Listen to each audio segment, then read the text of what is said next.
Be ready. Start. Now I move to exports as the fourth engine. We will set up an export promotion mission with sectoral and ministerial targets driven jointly by the Ministries of Commerce, MSME, and Finance. It will facilitate easy access to export credit, cross border factoring support, and support to MSMEs to tackle non traffic tariff measures in overseas markets. Support will be provided to develop domestic manufacturing capacities for our economy's integration with global supply chains. Sectors will be identified based on objective criteria. Facilitation groups with participation of senior officers and industry representatives will be formed for select products and supply chains. Through this, there are huge opportunities related to Industry 4.0, which needs high skills and talent. Our youth have both. Our government will support the domestic electronic equipment industry to leverage this industry for the benefit of the youth. A national framework will be formulated as guidance to states for promoting global capability centers in emerging Tier 2 cities. This will suggest measures for enhancing availability of talent and infrastructure, building bylaw reforms and mechanisms for collaboration with industry. Our government will facilitate upgradation of infrastructure and warehousing for air cargo, including high value perishable horticulture produce. Cargo screening and customs protocols will be streamlined and made user friendly.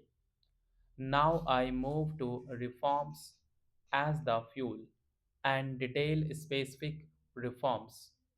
Over the past 10 years, our government has implemented several reforms for convenience of taxpayers, such as faceless assessment, taxpayers charter, faster returns, almost 99% returns being on self assessment, and Vivad Se Viswas scheme. Continuing these efforts, I reaffirm the commitment of the tax department to trust first, scrutinize later. I also propose to introduce the new income tax bill next week. The FDI limit for the insurance sector will be raised from 74 to 100%. This enhanced limit will be available for those companies which invest the entire premium in India. The current guardrails and conditionalities associated with foreign investment will be reviewed and simplified in the last 10 years in several aspects, including financial and non financial. Our government has demonstrated a steadfast commitment to ease of doing business. We are determined to ensure that our regulations must keep up with technological innovations and global policy developments. A light touch regulatory framework based on principles and trust will unleash productivity and employment. Through this framework, we will update regulations that were made under old laws to develop this modern, flexible, people friendly, and trust based regulatory framework appropriate for the 21st century. I propose four specific measures: a high level committee for regulatory reforms will be set up for a review of all non financial sector regulations, certifications, licenses, and permissions. The committee will be expected make recommendations within a year.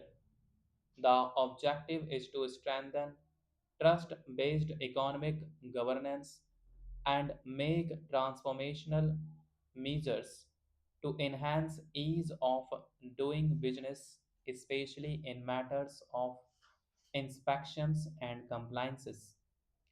States will be encouraged to join in this endeavor under the Financial Stability and Development Council. A mechanism will be set up to evaluate impact of the current financial regulations and subsidy instructions. It will also formulate a framework to enhance their responsiveness and development of the financial sector.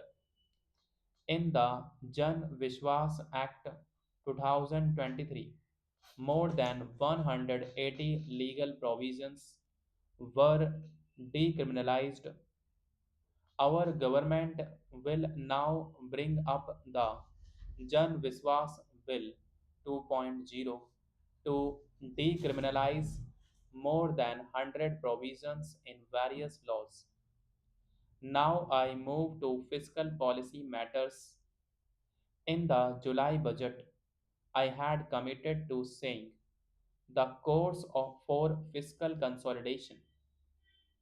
Our endeavor will be to keep the fiscal deficit each year such that the central government debt remains on a declining path as a percentage of the GDP. I now come to my direct tax proposals. In Part A, I have briefly underlined taxation reforms as one of the key reforms to realize our vision of Viksit Bharat.